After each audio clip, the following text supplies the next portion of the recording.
questions? JJ? Coach, your team fought hard today. What was the message in the locker room just now? I thought that at the beginning of the game, we had them off balance. I thought our game plan was one that gave us a chance. And so we were able to move the ball offensively, create a couple of 3-and-outs for our opponent. And so schematically thought that those things that we wanted to do, we were able to do. Eventually, the game would settle down and everything would subside, and we would have to play the game for the duration. I thought our effort was there. I thought from a personnel standpoint, they're an extremely talented football team, and you attribute a lot to our lack of success for their personnel and their ability to stop the run and not allow us to get the push that we were trying to get from a run game standpoint to create some passing opportunities for our team. Frank, what's the status of Lowell? Yeah, he had a little thumb issue there. I think he'll be fine. He probably could have come back in. It wasn't worthwhile at that time. It's his non-throwing hand, so that's the good thing. But we turn our attention now to Old Dominion and conference play and get ready to compete next weekend in Virginia, in Norfolk. So, again, I told our team, I'm extremely proud of you. You never quit. You continue to fight. When the odds were stacked against you, you continued to try to find a way to attain victory. Unfortunately, today our best wasn't good enough against a very quality football team. So the expectation is Lowell's good to go for next week? No real concerns as that goes? Well, I don't know about no real concerns, but I anticipate him being able to play. I have not been told anything differently. Spoke with him after the game, and he was in good spirits, and I foresee it now. I haven't talked to the doctors and what exactly it is, but I know he tried to come back, and at that time we were told that he probably could. What did we think? And made the decision that it wasn't worth it. Put him in the game at that point, but preserve him for conference play. What do you make of his performance, especially on that drive in the first quarter where you guys marched in? I think if we were able to play with this type of intensity in our conference games, we'll have a chance in each and every one of them. Again, odds stacked against you, and I said to the team, we don't have to be better than them for 12 weeks. We don't have to be better than them for 2 weeks. We just need to be better for 3 hours to give ourselves a chance.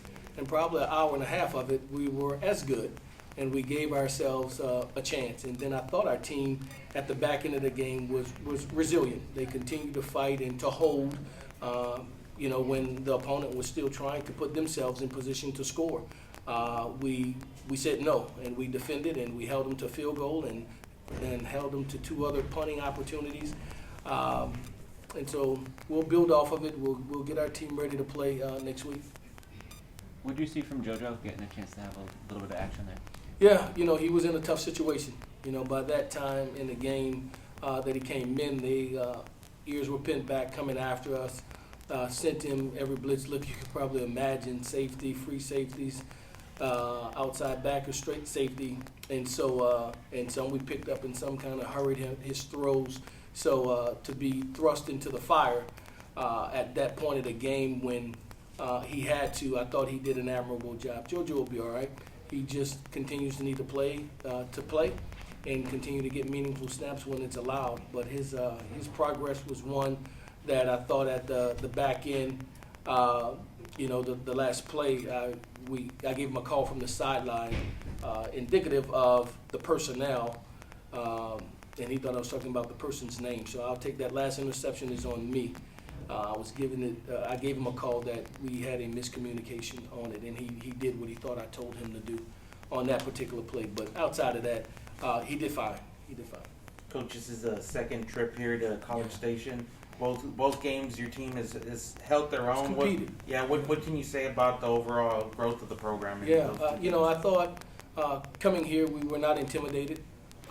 Again, I thought our team was eager, wanted to play well, tried to play well. I thought we confused them a little bit early on and kept them off balance at least.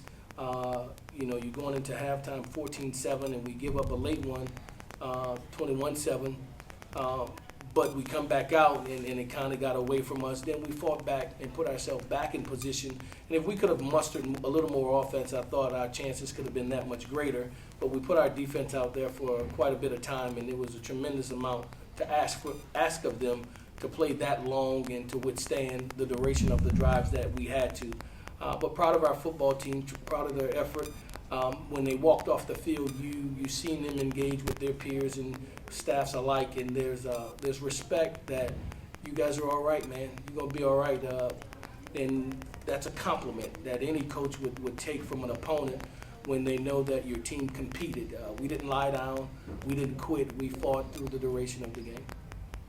It seemed like defensively you guys tried to create pressure with a lot of different kind of blitzes to keep them off balance. What was sort of the plan that way? Well, we played a variety of things. Initially, they're so talented at receiver.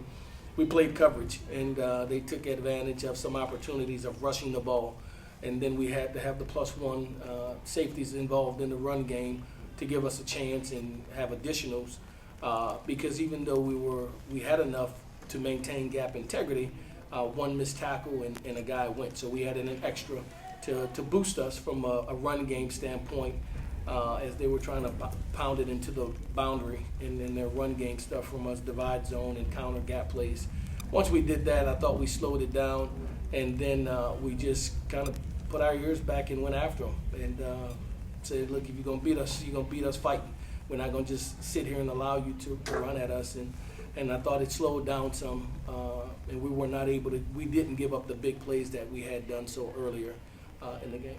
Coach, what about those Roadrunner fans that made the trip here? Fantastic. Even more so at the conclusion of the game, to stand tall and sing the Alma Mater, the fight song with our team and fans and administration a lot speaks to the unity, the commitment that our fans have for these young men and for our university. So it's a beautiful thing to have them here with us as we went out and competed. So we're very appreciative of our fans and our support groups that came, our band, our cheer, all of those people who came. They're prideful, and they fought, and they were in the fight with us throughout the game, and we're very thankful and grateful for that. What was the energy and atmosphere like on the sideline when you guys scored first to get a little lead? Excited. Guys were excited about it. Again, they didn't know from the beginning all the way till the end. When we got in the locker room, wanted to reassure them that you competed, and that's all we asked of you. Give us the best that you have. And in some places we played our very best. In some areas we may not have, but collectively, proud of our football team. Let's put this one behind us. Let's get ready for conference play.